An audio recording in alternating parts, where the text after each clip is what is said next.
Break के बाद आपका स्वागत है। आप कथनी करनी की बात कर रहे थे और कथनी करनी क्रम में जैसे कि आप पार्टी का जो हाल हुआ सबको पता है। कथनी करनी में उनके नेताओं का काफ़ी मतलब फ़र्क रहा जो केजरीवाल एंड पार्टी है। और नरेंद्र मोदी की आपने बात कही, लेकिन आपकी पार्टी में भी एनसीपी में भी कई ऐसी चीज़ें दिखी गई हैं। प्रफुल्ल पटेल जी को लेकर के, शरद पवार जी को लेकर जो स्टेटमेंट दिया था चुनाव के दौरान, उन्होंने तारीफ़ की थी नरेंद्र मोदी के किन्हीं किन्हीं कारणों से, फिर बाद में वो बैक ट्रैक हो गए। नहीं, देखिए, तारीफ़ नहीं किया उन्होंने। वो कुछ चीज़ों को लेकर उन्होंने कहा था कि हाँ, गुजरात में विकास की बात कही गई थी, लेकिन तो उसमें उन्होंने कहा था कि हाँ, वहाँ विकास हुआ है और सही मानों में विकास हुआ है, लेकिन कोई नई बात हुई है ऐसी नहीं है। गुजरात में विकास पहले दिन से हो रहा है। जब वहाँ कांग्रेस का शासन था तो उस वक्त भी गुजरात नंबर 1 स्टेट था और आज भी आज तो बल्कि अगर पूंजी निवेश की बात कीजिए तो महाराष्ट्र नंबर 1 है और उसके बाद गुजरात का नंबर आता है। तो उसी संदर्भ में बातचीत के दौरान उन्होंने एक बात कही ज़रूर थी, लेकिन उसका हरगिज़ ये मतलब नहीं था कि वो उसके पक्ष में थे।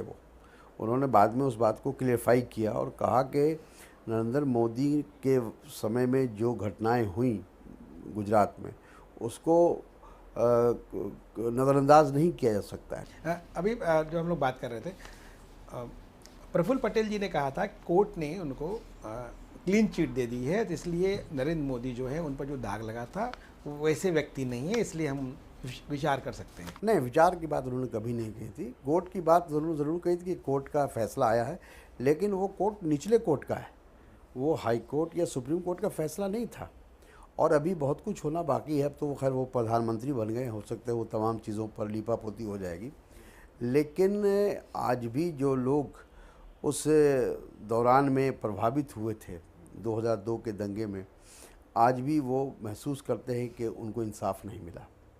आज भी वो रिफ्यूजी कैंप में वो रह रहे हैं।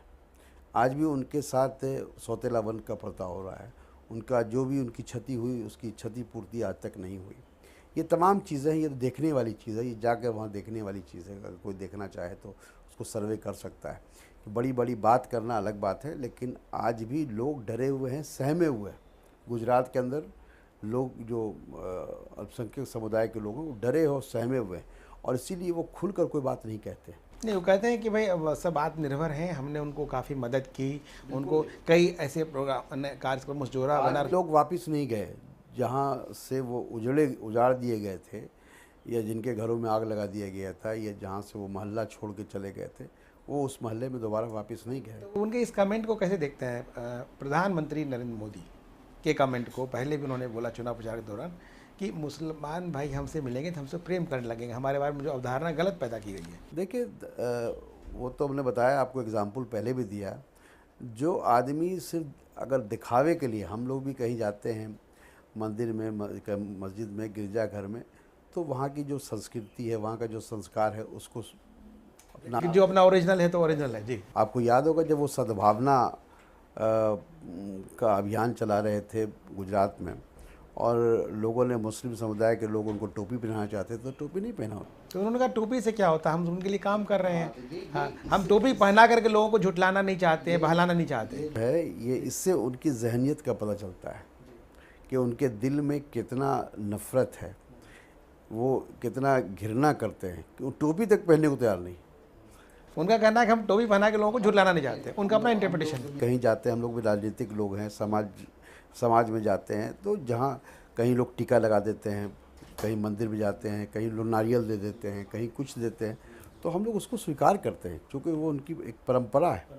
उसी तरह हर जगह कहीं भी किसी भी धर्म गुरु के पास जाते हैं, वो अपना आशीर्वाद देते हैं, उस आशीर्वाद को हम लोग स्वीकार करते हैं। उत्तराखंड के राज्यपाल हैं अजीज कुरैशी, उन्होंने अभी इंटरव्यू में उन्होंने दो बातें कही। एक तो उन्होंने अटल जी की तारीफ़ की कि अटल बिहारी वाजपेयी ने बात कही राजधर्म का पालन होना चाहिए शासन में, बोले मैं उनका फ़ैन हूँ। दूसरी बात, उन्होंने नरेंद्र मोदी की स्टेट्समैनशिप को लेके काफ़ी तारीफ़ की, हिंदी प्रेम को लेके जिस तरह उन्होंने भाषण दिया और तारीफ़ों के पुल बांधे। तो इसके पीछे आपको क्या लगता है? उन्होंने कि लोग जो भी बुराई कर रहा है बुराई करते रहें, मैं तो ऑन कैमरा उन्होंने बात कही। अब उनकी क्या राय हो सकती है हम नहीं कह सकते, हर आदमी की अपनी पुराने कांग्रेसी हैं जी, पूरा जीवन उन्होंने जी नेहरू से और मोदी की तुलना की। देखिए, व्यक्तिगत राय उनकी क्या हो सकती है वो अलग बात है, लेकिन ये बात उन्होंने ठीक कहा कि जहाँ तक राजधर्म निभाने का सवाल है, तो 2002 के दंगे के बाद अटल बिहारी वाजपेयी जी ने जो कमेंट किया था, वो आज भी लोगों को याद है कि राजधर्म का निर्वाह नहीं हुआ। फिर उन्होंने गद्दी नहीं छोड़ी। हाँ, और उसके बाद उनको हटाया नहीं। तो इसलिए मेरा ये मानना है कि व्यक्तिगत राय जो भी हो, लेकिन जो इतिहास है, जो तारीख़ है, जो लोगों ने देखा अपनी आंखों से, जो दुनिया ने महसूस किया, अभी प्रधानमंत्री बनने तक उनको जो है अमेरिका और कई देशों ने बहिष्कार किया, नहीं, उनको वीज़ा नहीं दिया। कितने वीज़ा अप्लाई नहीं किया था वीज़ा देने के बाद, ये तो प्रोपेगेंडा था। नहीं, अमेरिका का वीज़ा तो उन्होंने अप्लाई भी किया था और उसको रिजेक्ट किया गया था, और वहाँ के कॉन्स्टिट्यूशन के हिसाब से इनको वीज़ा वहाँ नहीं मिल सकता था। अप्लाई करते तो भी नहीं मिलता। अब हम जहाँ तक हमको पता है, फैक्चुअली उन्होंने कहा मैंने अप्लाई नहीं, फैक्चुअली यही है कि उनको वीज़ा देने का फैसला उन लोगों ने किया था कि हम इनको वीज़ा नहीं देंगे, क्योंकि ह्यूमन राइट्स के ख़िलाफ़ इन्होंने काम किया था। जो प्रधानमंत्री बनती है ओबामा ने इनको सबसे पहले व्यक्ति धन्यवाद देने वाले। अब चूँकि वो देश के प्रधानमंत्री हैं, देश के सब कुछ हैं, लेकिन एज ए व्यक्ति उनको वीज़ा नहीं दिया गया। आप हमको एज ए व्यक्ति हमको और आपको व्यक्ति के रूप में अगर अमेरिका जाना चाहते हैं तो वीज़ा आपको मिल जाएगा, लेकिन नरेंद्र मोदी को वीज़ा नहीं मिला, प्रधानमंत्री को वीज़ा मिल रहा है, उनको निमंत्रण मिल रहा है, प्रधानमंत्री, ना कि नरेंद्र मोदी को। जी, अभी जो गवर्नेंस की बात कर रहे हैं, वो न्यूनतम सरकार, अधिकतम शासन, और उसका पूरा आतंक दिख रहा है प्रशासन पे, मंत्रियों पे और नौकरशाही पे, जिस तरह से, उसको आप किस तरह देखते हैं? देखिए, ये सब टेम्प्रोरी है। अगर आतंक है तो फिर महंगाई क्यों बढ़ रही है? आतंक है तो फिर काला बाज़ारी क्यों हो रही है? चोर बाज़ारी क्यों हो रही है? आज ही हमने एक सुनने में अरुण जेटली जी का मैंने बयान पढ़ा है कि चोर बाज़ारी हो रही है, काला बाज़ारी हो रही है, जिसकी वजह से प्राइस राइस हो रहा है। देश का वित्त मंत्री और डिफेंस मिनिस्टर ये कह रहा है, रक्षा मंत्री ये कह रहा है। तो एक महीने में जो आतंक या डर या लोगों के अंदर वो ख़त्म हो गया। अब लोग अपने पुराने ढर्रे पर आ गए। नहीं, कह रहे हैं सहयोगी दल के जो मंत्री हैं रामविलास पासवान, तो वो ढंग से हैंडल नहीं कर पा रहे हैं खाद्य आपूर्ति मंत्रालय को ये मंत्रिमंडल दिया। वो मंत्रिमंडल खुद प्रधानमंत्री को अपने पास रखना चाहिए था। एक चर्चा आई है अंदर से, जो खबर है जी है कि वो, लेकिन ये बहाना नहीं चलेगा कि वो सहयोगी दल के वो मंत्री हैं इसलिए वो हमको सहयोग नहीं कर रहे हैं, या उन जो हमारी अपेक्षा उसके अनुसार काम नहीं कर रहे हैं। आप बदलिए पोर्टफोलियो, आपको अधिकार है, इसके लिए आप जनता सफ़र क्यों करेगी? लेकिन जो गवर्नेंस की बात है, जैसे उन्होंने एक गाइडलाइंस बनाई मंत्रियों के लिए, उनके रिश्तेदार नहीं रहेंगे, ब्यूरोक्रेसी बनाई, 10 साल से लोग जो हैं यहाँ का, वो नहीं रहेंगे।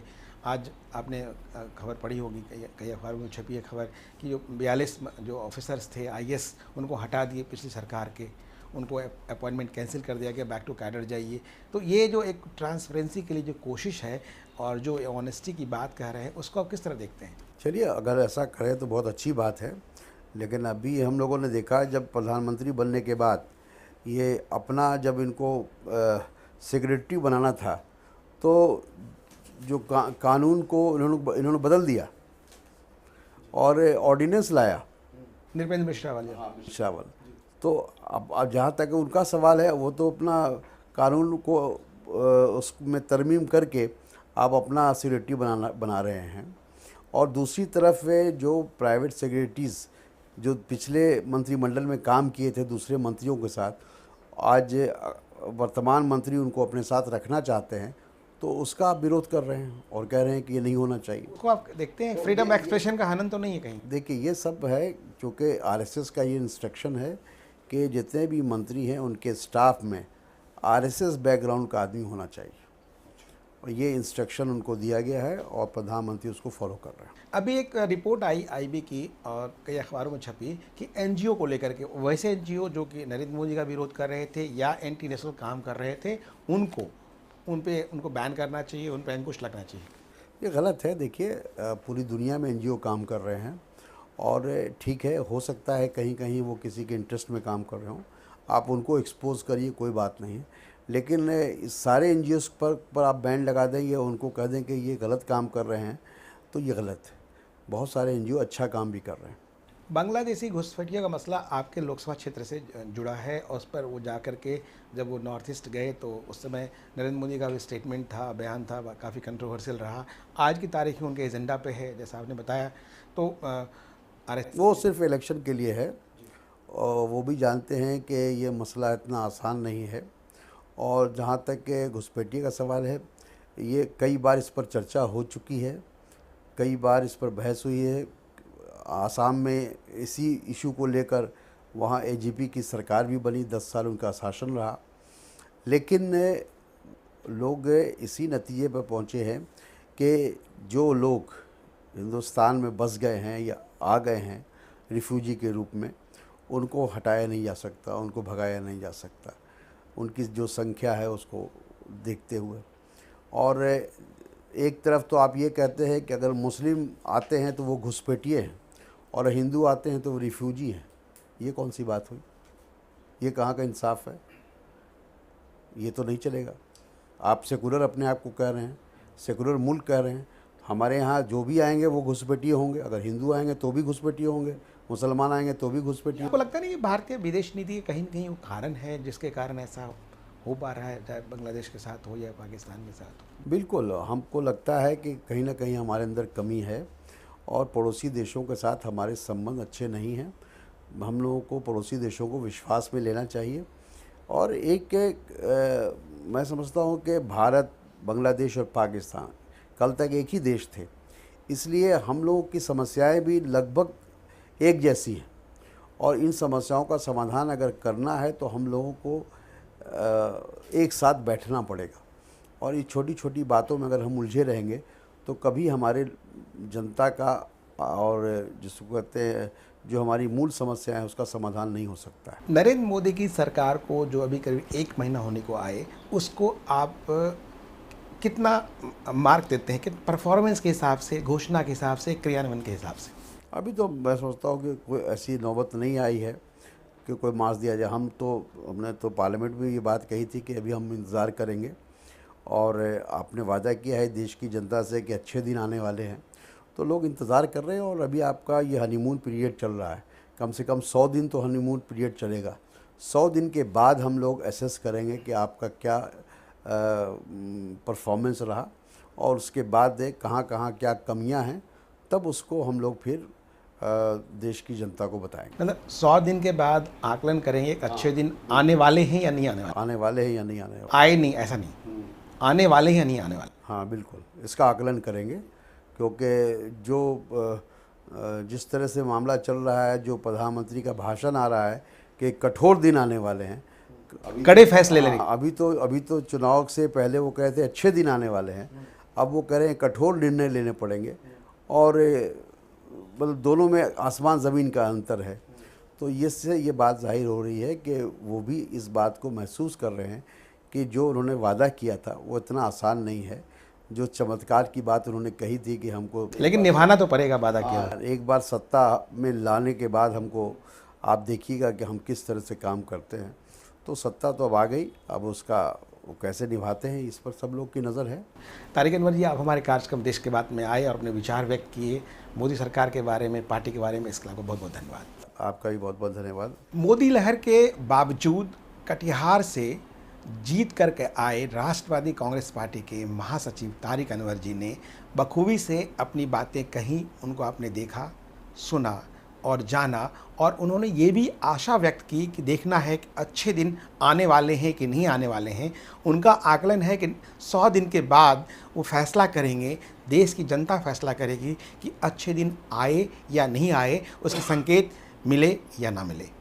इस बार तारिक अनवर जी से अपनी बातचीत सुनी देखी। अगली बार आपको नई सक्सेस से मुलाकात कराएंगे। तब तक के लिए आपका नमस्कार, धन्यवाद।